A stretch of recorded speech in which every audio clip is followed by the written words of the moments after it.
Hallelujah, praise the Lord. आप सभी को जय मसीह की। एक बार फिर से हम आज के क्लास में आगे बढ़ेंगे और बढ़ते हुए प्रकाशित वाक्य की किताब 2 अध्याय 12 से 17 वचन, जहां पिरगमुन की कलीसिया के विषय में दिया गया है और उसका शीर्षक यदि हम देखें तो अनुशासन की कलीसिया, पिरगमुन की कलीसिया को अनुशासन की कलीसिया कहा जा सकता है। तो शहर के विषय में कुछ बातें हैं जिसके विषय में चर्चा करेंगे।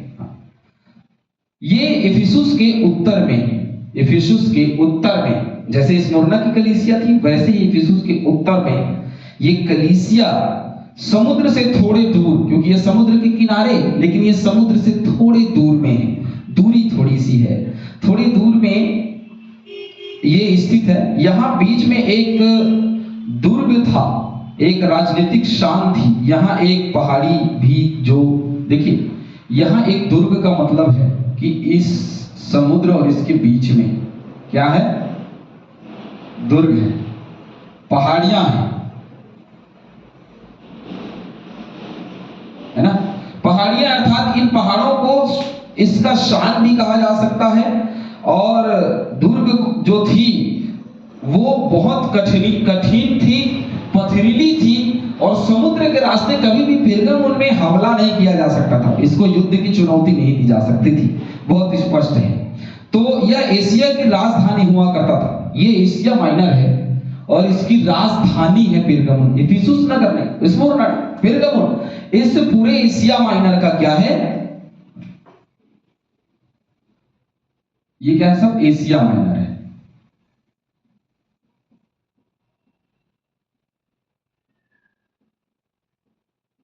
ये सब एशिया माइनर है और ये एशिया माइनर का क्या है? ये राजधानी। क्या है ये?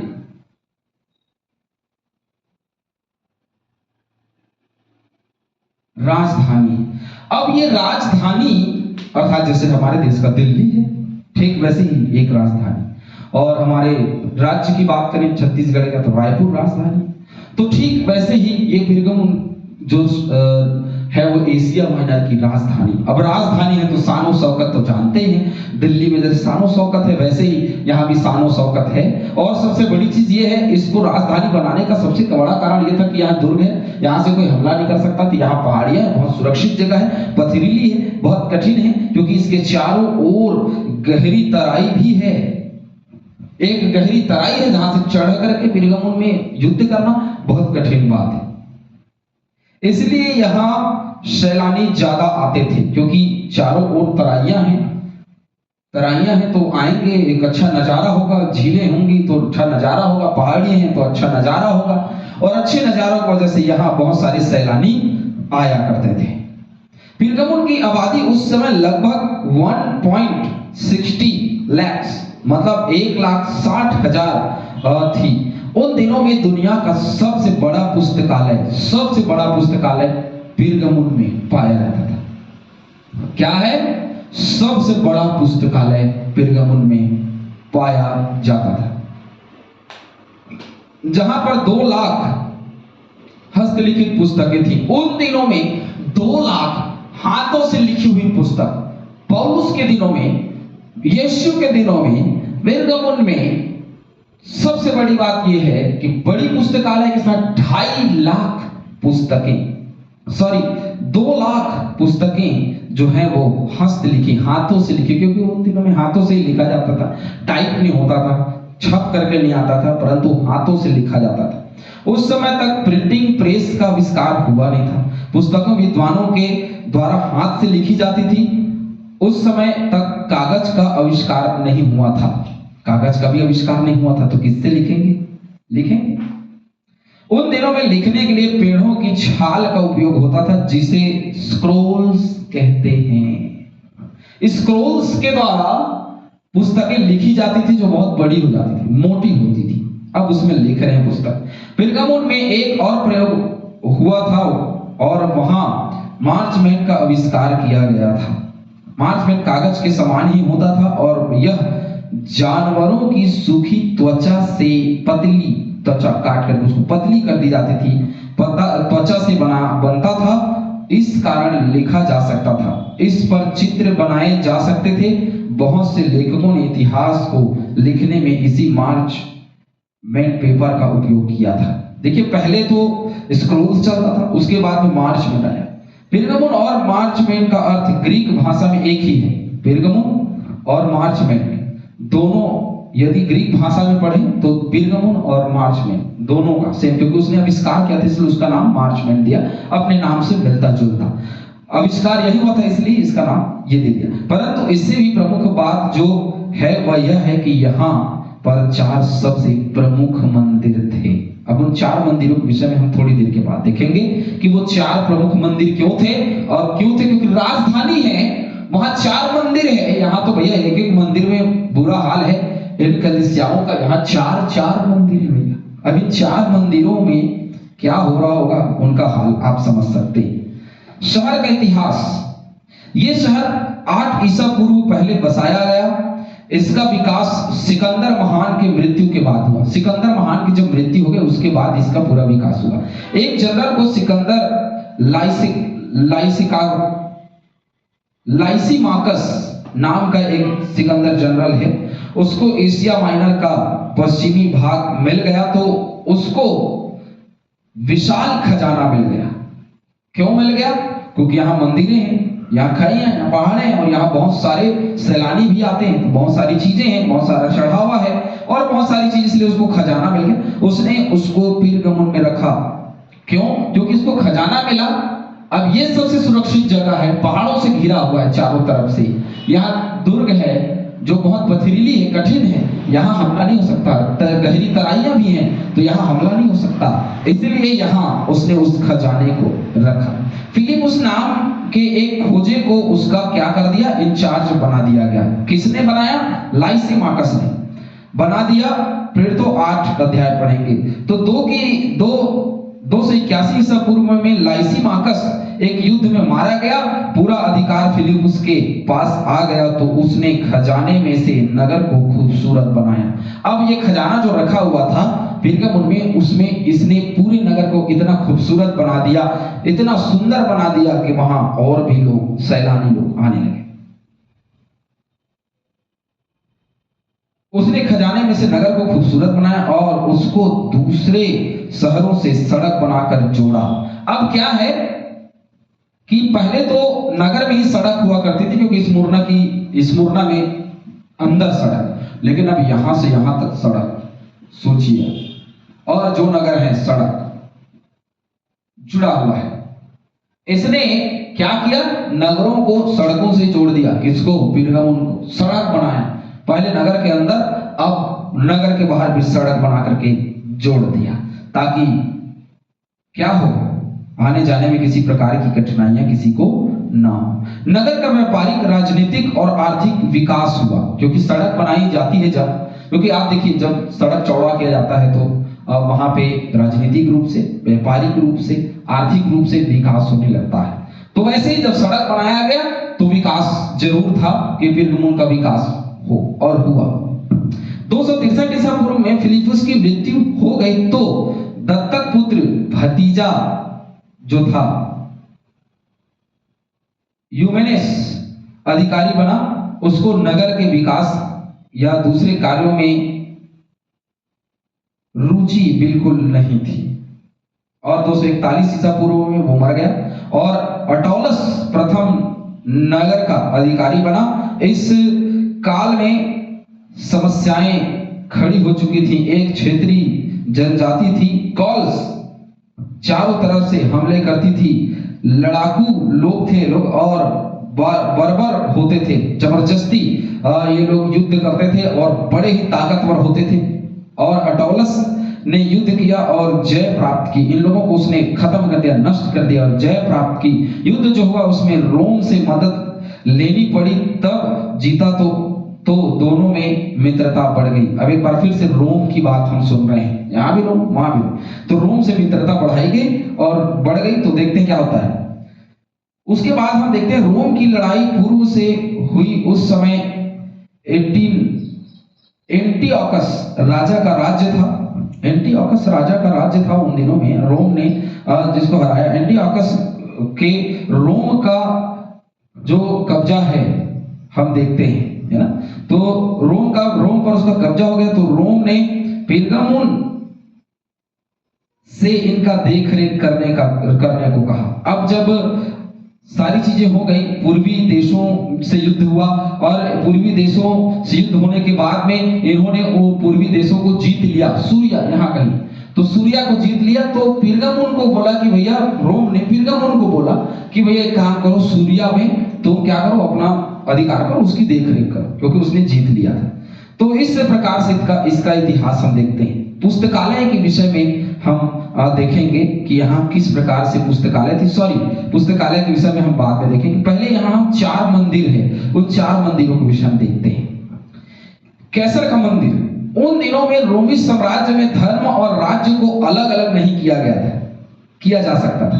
क्यों? क्योंकि धर्म से ही राज्य बनाता था और राज्य से ही धर्म। राज्य के निवासियों के लिए अनिवार्य था कि कैसर की उपासना करें, जैसे यहाँ की कलीसिया वैसे ही कैसर की उपासना, क्योंकि एक बार फिर से रोम से मित्रता है, तो रोम से जहां जहां मित्रता है वहां कैसर की उपासना होगी। तो कैसर का मंदिर, परंतु उनको दंड इसलिए दिया जाता था क्योंकि वे यह नहीं कहते थे कि कैसर ही हमारा प्रभु है, यह हमारा परमेश्वर है, इसलिए दंड देते थे। क्योंकि यहाँ भी एक मंदिर है जो कैसर का मंदिर है।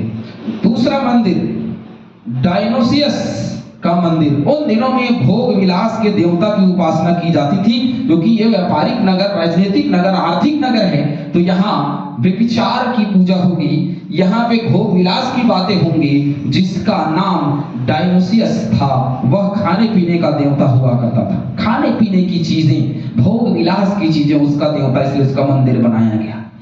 एस्क्लेपियस का मंदिर, एस्क्लेपियस का मंदिर बनाया गया। इस मंदिर में चंगाई देने वाले देवता एस्क्लेपियस की उपासना की जाती थी और इस मंदिर में हजारों और लाखों रोगी आते थे। यहाँ तक कि उस समय का सम्राट अगस्तुस कैसर भी निरंतर इस मंदिर में आता था, क्योंकि वह इतनी ज्यादा शराब पीने लगा था कि वह अत्यंत कमजोर हो गया था और चंगाई की आशा में इस मंदिर में आया करता था। इस मंदिर का चिन्ह यह था कि एक सांप लंगर पर चढ़ा रहे, और आज भी मेडिकल साइंस में इस चिन्ह का उपयोग किया जाता है। मेडिकल साइंस में जिस चीज का चिन्ह किया जाता है, आप समझ रहे हैं मैं क्या कहना चाह रहा हूं। ये मेडिकल साइंस का चिन्ह है, समझ रहे हैं? आज भी ये चिन्ह पाया जाता है। तो ये कब बनाया गया था? रोम के पिरगमुन के उस मंदिर में इसकी स्थापना हुई थी, जिसको आज हम देखते हैं मेडिकल विभाग में।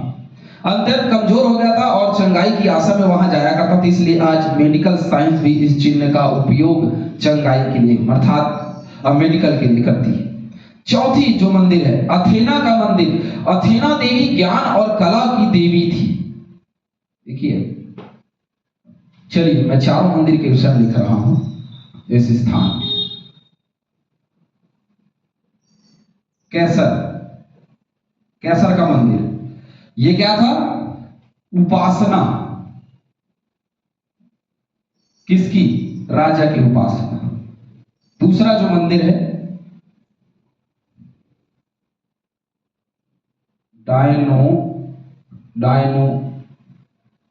डायोनिसियस।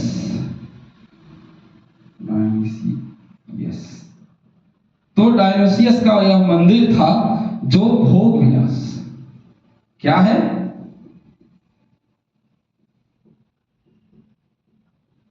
भोग विलास का मंदिर। ये अजीब अजीब सा नाम है।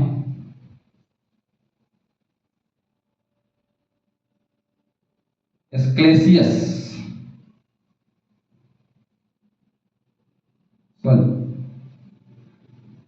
एस्क्लेपियस।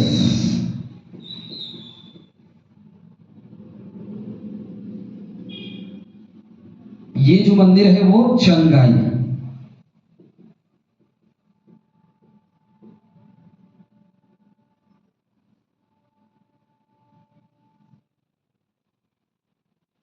अथेना,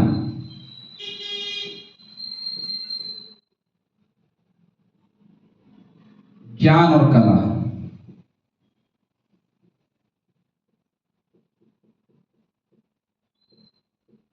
और ज्ञान और कला की उपासना क्यों वहां होती थी? क्योंकि वहां पुस्तकालय थी और बहुत ज्ञानवान लोग वहां रहा करते थे। वहां बहुत सारे जैसे मैंने देखा स्क्रोल का उपयोग उसके बाद में इसने मार्चमेंट का आविष्कार किया था।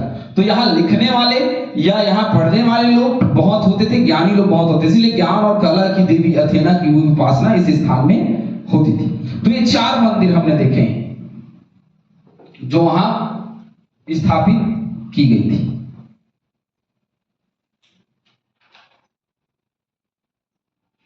पुस्तकालय के विषय में हम देखेंगे, उसके बाद में इस क्लास को विराम देंगे। पुस्तकालय, तो पुस्तकालय जो है, लाइब्रेरी जो है, ये यूनेनुमस द्वितीय जो राजा है उसके 197 ईसा पूर्व, उसके बाद अटोलस द्वितीय 159 ईसा पूर्व, इन दोनों को पुस्तक में रुचि थी, इसलिए इन्होंने क्या किया, इन्होंने पुस्तक को जमा किया। धीरे धीरे लोग जमा करते रहे, तब एक बहुत बड़ा पुस्तकालय दोनों के प्रयास से बनाया गया। इन दोनों ने, यूनेनिमस और अटोलस द्वितीय, इन दोनों को बड़ा इंटरेस्ट था, इसलिए इसने अपने नगर में क्या किया, एक बड़ा पुस्तकालय के लिए धीरे धीरे उन दोनों ने क्या किया, पुस्तक इकट्ठा करना शुरू किया और पुस्तकालय बनाया गया।